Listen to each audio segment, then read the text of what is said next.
public documents and open meetings, and that's what I'm going to talk to you a little bit about today. In that document, I have cited the appropriate constitutional provisions, the statutory implementation provisions. I have given you excerpts from the Legislative Council's guidelines and rules for interim committees for you to consider. Those are all in the memo, as well as some of the case law. And so what I want to talk to you about in person is really the practicalities of the open meetings and public document laws of the state of Montana. So I'm going to talk to you about a little bit about the legal requirements, but then a little bit about the practicalities, and then some best practices. All right, so the Montana Constitution provides its citizens with an unprecedented amount of sunshine when it comes to understanding and knowing and seeing their government in action and public documents. And I'm reminded of this every time I go to an NCSL conference, because every time I'm there, someone from another state that does not have the same type of laws that we have will say something, just like at this last conference, someone said, you've got to practice email hygiene, you've got to delete your emails. And as an attorney from the state of Montana, I was horrified, because you'll see that you have responsibilities as a public officer to preserve and maintain those documents according to the laws of Montana. So let's start with Article 2, Section 9, that is the right to know. That's cited in the memo I've given to you. Under that section, there's really two different ideas going on. The first is the right to examine documents, and the second is the right to observe the deliberation of public bodies. So the court and the legislature in statute has said that this section has to be liberally construed in favor of openness. Now, you should know that that right to know is not absolute. There is a balancing test between that section and the right of privacy, which is another section in the Montana Constitution. If there's a privacy interest present, then you ask, does a person have a subjective or actual expectation of privacy, and is society willing to recognize that expectation as reasonable? So you should be aware of that balancing test, but what I want to tell you is that practically it's not going to affect much of your work here on the commission. Most of the information that you'll be dealing with is going to be public information. And so you should expect that when you are together as a commission, when you are on your emails talking about commission things, those are going to be open to the public, and the public is going to be able to see and hear what you do as a public official. So under the right to examine public documents, there are some statutes that implement that constitutional provision. There is a statute that says public information means information prepared, owned, used, or retained by any public agency relating to the transaction of official business, regardless of form, except for confidential information. So what I want you to take away from this is that whether a record constitutes public information depends on the content and not on the form or the medium where it resides. And the second thing I would like you to take away is that public information relates to the transaction of official business. So you might say, what is commission business? Well, it's going to be your proposed plans and your amendments to the plan. It's going to be any work that you do as a commission. It's going to be records related to your commission work. It's going to be communications by you as a commissioner with the public concerning commission work. So let me give you an example.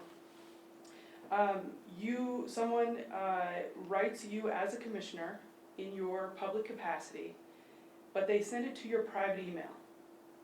Again, it doesn't matter where it resides, it matters as to the content. So that will be a public document, even though it's been sent to your private email address. What is not commission business? Well, that would be your personal business. That would be your non-commission employment, anything related to that.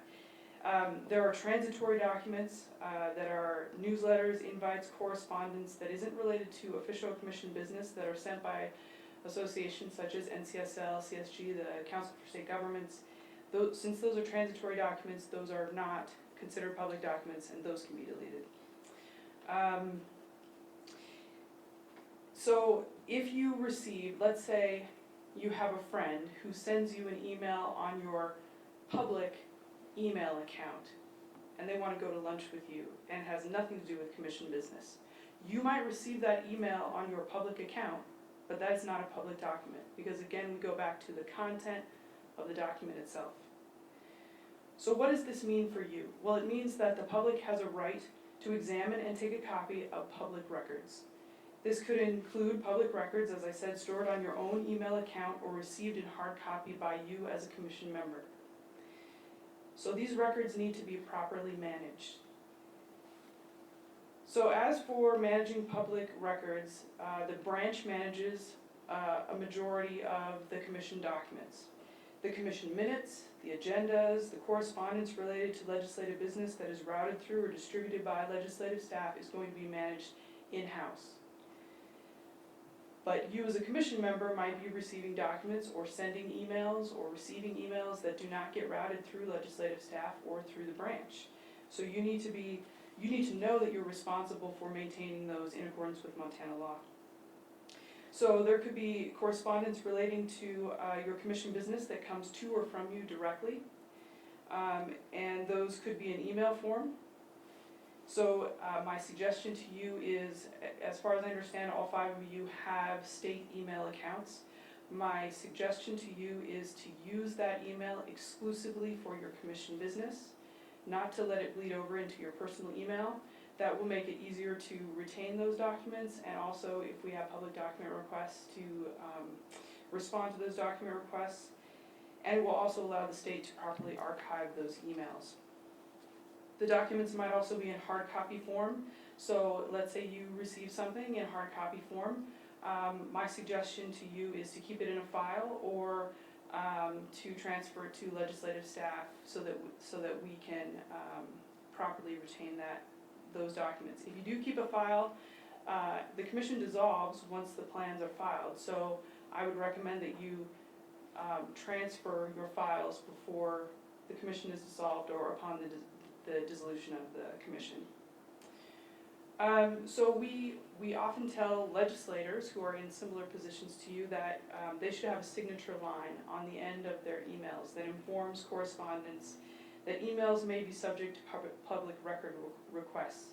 And we have some sample language that we can give you that you can add as a signature onto your email, and that ensures that the public knows that what they're sending to and from you is likely to be public documents.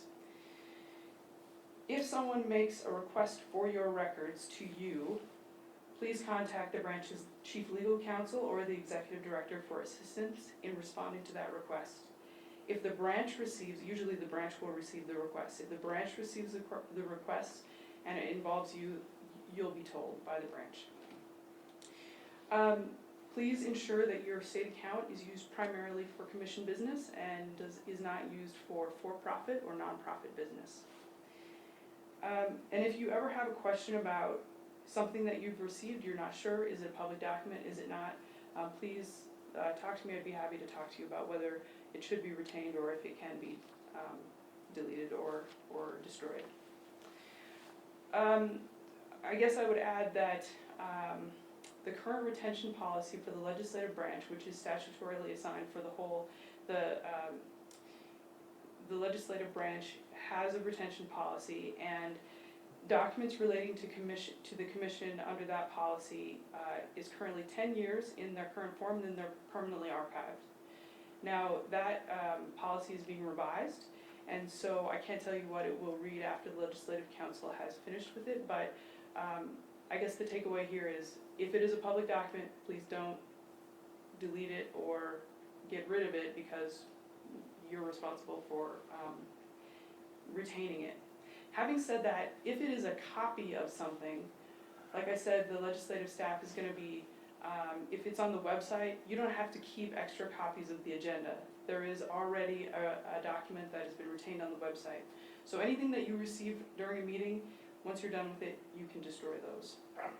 That is from legislative staff. So the second thing I want to talk to you about under the right to know is the right to observe the deliberations of all public bodies. Madam Chair, could I just ask for one clarification? And Ginger, I shared the Blanche when he said, oh yeah, just erase all the emails, that's what you should be doing. But I was just thinking of, as I was just coming to this meeting, I was just sort of clearing out my mailbox with stuff that I thought, like for instance, the email we got on polling on what day it would be a good day for this meeting. I assumed we didn't need to keep that because you had kept it, or it was not that important, but maybe I should just not delete anything, I don't know. Madam Chair and Commissioner Lamson, so if there is an email that the branch has, that's sufficient, and so legislative staff has sent you those emails and we have copies. But in terms of what you receive in your state account, I would say just leave it. You know, if you want to have folders or whatever to organize it for yourself, that'd be great, but if you're not sure, you're best off just leaving it. Okay, thank you. So the right to observe deliberations of all public bodies. So the first thing I want to talk about under this is meeting notice. The Montana Supreme Court has said that without public notice, an open meeting is open in theory only, not in practice. So you will need to adopt some rules about the notice of your meetings. Other legislative interim committees require a minimum of 10 days notice prior to the meetings. And I recommend that you look at the Legislative Council's guidelines in deciding what to adopt as your own requirements, because you're not bound by those Legislative Council requirements. And I have given those to you in the memo. Notice is going to be posted to the website, including the time, location, and agenda of meetings. And I think that I would defer to Rachel on this, but I believe there will also be a list of interested persons who will receive notice of the meetings. The second thing I want to talk to you about under this is a quorum of the commission. So generally, you're not going to have a meeting without a quorum of the commission, which, as you know, is 3 people. But the mere presence of 3 commissioners doesn't invoke the open meeting laws. However, if you hear, if you discuss, or if you act upon a matter over which the commission has supervision, control, jurisdiction, or advisory power, then the open meeting laws will be invoked. So, as a best practice, I would suggest that you simply don't get together as a quorum. There's a public perception that if 3 of you are together, you're going to be discussing commission business. Having said that, we come from a small state, and we know that past commissions have traveled around the state to take public comment. So maybe you find yourselves in a hotel lobby together. If you do find yourself in the presence of a quorum of the commission, you must be vigilant that you do not discuss commission business, or you will likely be breaking the public meeting laws of Montana. Last session, there was a lawsuit that alleged the commission violated the right to know because of alleged serial one-on-one discussions between commissioners. The Montana Supreme Court declined to find that the commission violated the right to know because a quorum was not present. However, there was testimony by the chairman that he had not made a decision outside of the public meeting. If the facts and circumstances were different, it is possible that the court could find that coming to a consensus or a decision outside of a public meeting could violate the right to know. So therefore, as a best practice, I would suggest that you ensure all decisions are reached during a properly noticed public meeting. Now, you'll notice that when staff sends you emails, we usually blind carbon copy you. The reason we do that is because there's a quorum of you on the email. And it's very easy for people to hit reply all and to start discussing things. So the reason we're blind carbon copying you is so that you don't hit reply all. If you'd like to send things, we would suggest you send them through legislative staff. And if you do hit reply all, be mindful to not discuss commission business. All right, subcommittees. Subcommittees, it's probably unlikely that you'd have a subcommittee, but if you did, the subcommittee is also subject to the open meeting laws. So a quorum of the subcommittee would also need to be publicly noticed. Lastly, I want to talk about the Article 2, Section 8, a different section of the Constitution, which is the right of participation. And I talk about this in my memo, but that section specifies how the public can participate in government operations. And that the language of that section is different than the other sections.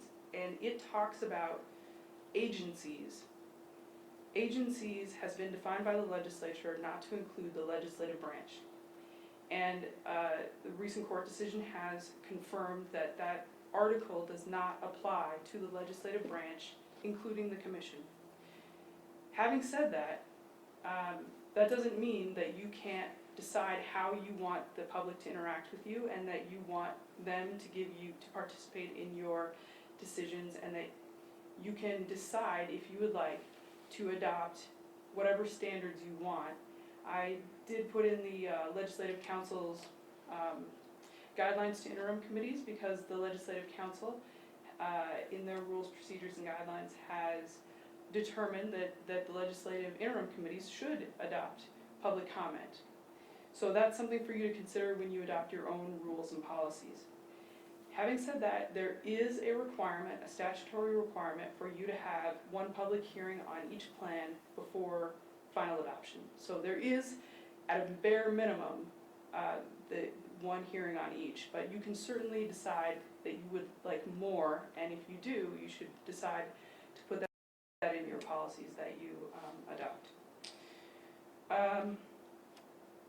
So I think that's all I've got for you, unless, Madam Chair, there are any questions.